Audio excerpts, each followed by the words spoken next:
Okay, I just like tried to. I recorded like 5 minutes of part 2, and then Google Chrome stopped.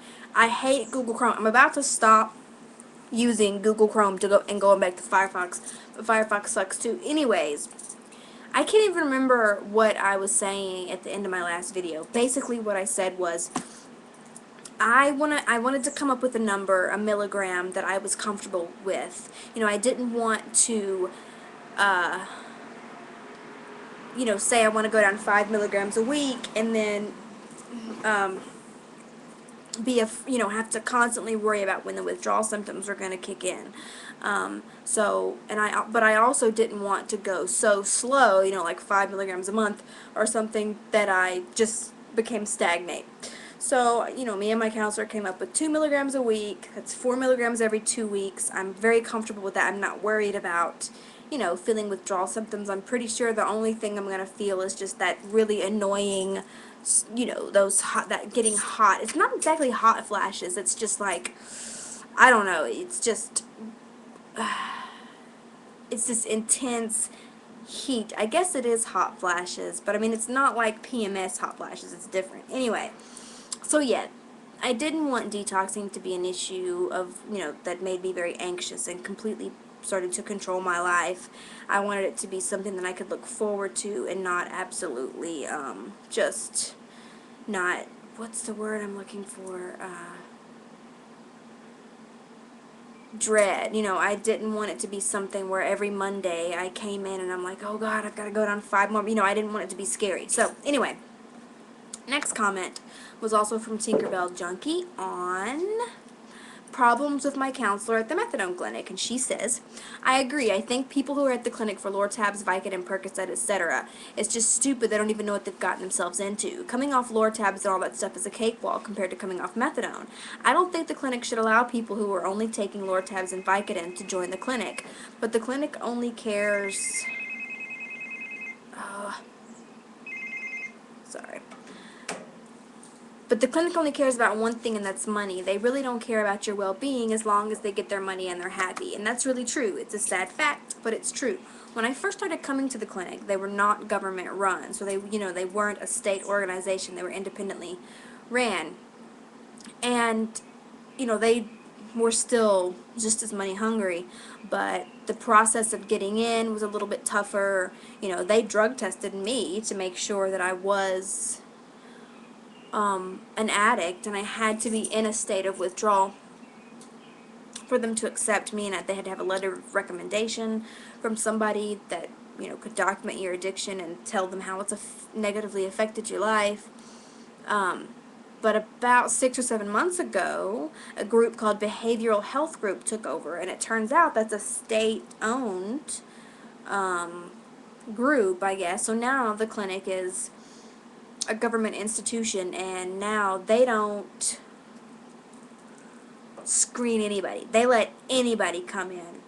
And it's gotten to the point where we have so many patients, we don't have enough counselors to see all the patients. So it's gotten to the point where they, can't assign a counselor to every patient because there's so many patients, and we don't have enough dosing nurses.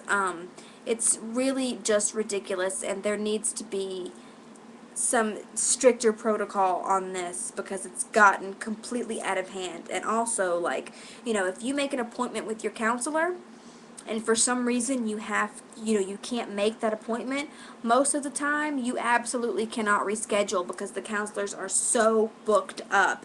So,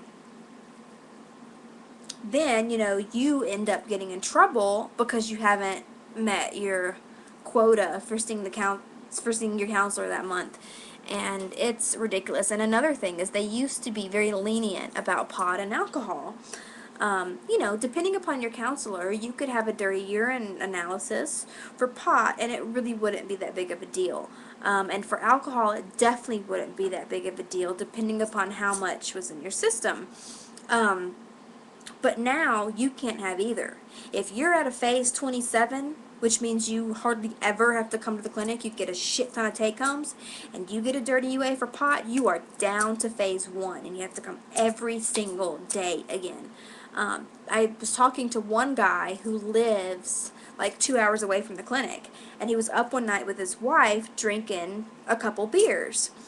And he has to drive 2 hours, so he gets up at 5 o'clock in the morning and drives down to Nashville to go to the clinic. And he said he didn't go to bed till like 3, so he, went to sleep at 3 or whatever. He got up at 5 and drove down to the clinic and had a UA that morning. Well, alcohol showed up in his UA, and they phased him down. He was coming once a week, and they phased him down to where he has to come every single day. So, and he said that his blood alcohol level was very low. He couldn't even have gotten a DUI for it. And those kind of things are just ridiculous. It's funny that they use such strict protocol for those kind of things, but they don't use strict protocol when it comes to admitting people into the clinic. You'd think that if they really cared about people's well-being, they would not take, lower tab addicts and Vicodin addicts and things like that, because it is trading a monkey for a gorilla. People don't know what they're getting into, and a lot of times it just creates a bigger monster, because methadone gets you much higher. It just creates a much bigger monster, a much bigger addiction. So, yeah, the clinic, it's a real monopoly, man, a real monopoly. Okay. Next comment was from MarcBable, or Babel, I'm not sure if I'm pronouncing it right. And he commented on fight at the methadone clinic. Actually, I'm going to respond to his personal message instead in the next video. So, yeah, that's all my comment responses, me talking and talking and talking. Alright.